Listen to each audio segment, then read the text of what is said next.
അക്ബർ 3-4 വട്ടം പിടിച്ചെന്നാണ്. ഇന്നലത്തെ ടാസ്കിൻ്റെ ഇടയിൽ അക്ബർ ജിസേലിൻ്റെ മാറിടത്തിൽ പിടിച്ചു എന്ന് വളരെ ഗുരുതരമായൊരു ആരോപണവുമായി വന്നിരിക്കുകയാണ്. രാത്രിയിൽ ബിന്നിയും ശാരികയും ഈ ഒരു വിഷയമാണ് സംസാരിക്കുന്നത്. ഒനിയിൽ ബിന്നിയുടെ അടുത്ത് പറഞ്ഞ കാര്യമാണ് ശാരികയുടെ അടുത്ത് പറഞ്ഞത്. അപ്പോൾ ശാരികയും പറയുന്നുണ്ട്, ഞാനും ഈ ഒരു സംസാരം കേട്ടിരുന്നു എന്ന് പറയുന്നു.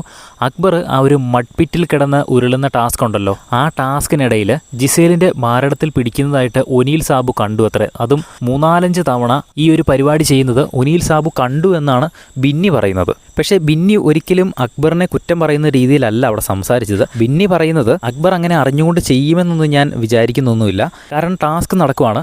മാത്രമല്ല ജിസേലിൻ്റെ അടുത്ത് ബിന്നി ചോദിക്കുകയും ചെയ്തു, അങ്ങനെ എന്തെങ്കിലും ഉണ്ടായിരുന്നോ, ഇങ്ങനെ ഒരു സംഭവം ഫീൽ ചെയ്തായിരുന്നോ എന്ന് ജിസേലിൻ്റെ അടുത്ത് ബിന്നി ചോദിക്കുന്നുണ്ട്. അപ്പോൾ ജിസേൽ തനിക്ക് അങ്ങനെ പ്രശ്നമായിട്ടൊന്നും തോന്നിയൊന്നുമില്ല, പക്ഷേ കൈ വന്നത് ഞാൻ ശ്രദ്ധിച്ചായിരുന്നു, അങ്ങനെ ഒരു സംഭവം അവിടെ ഉണ്ടായി, പക്ഷേ ആരും അങ്ങനെ അറിഞ്ഞുകൊണ്ട് ചെയ്തതായിട്ടോ അങ്ങനെ അൺകംഫർട്ടബിൾ ആകുന്ന രീതിയിലേക്കൊന്നും അത് പോയിട്ടൊന്നുമില്ല, അറിയാതെ കൊണ്ട രീതിയിലാണ് ജിസേൽ സംസാരിച്ചത് എന്ന് ബിന്നി പറയുന്നു. പക്ഷേ അത് ഏറ്റവും കൂടുതൽ ചൊറിഞ്ഞ് വലുതാക്കാൻ നോക്കുന്നത് ഒനിയിൽ സാബു ആണ് എന്നും ബിൻസി കൂട്ടിച്ചേർക്കുന്നുണ്ട്. ഇങ്ങേര് അവിടെ നിന്ന് അക്ബറിനെ തന്നെ നോക്കിക്കൊണ്ടിരിക്കുമായിരുന്നോ, അല്ലെങ്കിൽ ജിസേലിൻ്റെ അങ്ങോട്ട് തന്നെ നോക്കിക്കൊണ്ടിരിക്കുമായിരുന്നോ?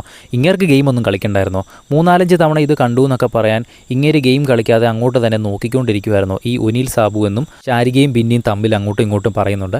എന്തായാലും ജിസേലിന് വലിയ പ്രശ്നമൊന്നുമില്ലാത്ത രീതിയിൽ അത് ഒരു കുഴപ്പമായിട്ട് എടുക്കേണ്ട കാര്യമൊന്നുമില്ല എന്ന് ബിന്നിയും ശാരികയും അവസാനം പറഞ്ഞു വെക്കുന്നു. എന്തായാലും ഇത് വലിയൊരു ഗുരുതരമായ ഒരു ആരോപണമാണ്. ഇതിനി അവിടെ വലിയൊരു ചർച്ചയാകുമോ എന്ന് നമുക്ക് കണ്ടു തന്നെ അറിയേണ്ടി വരും. ബിഗ് ബോസിൻ്റെ കൂടുതൽ ലൈവ് അപ്ഡേറ്റ്സിനായിട്ട് ചാനൽ ഒന്ന് സബ്സ്ക്രൈബ് ചെയ്യുക.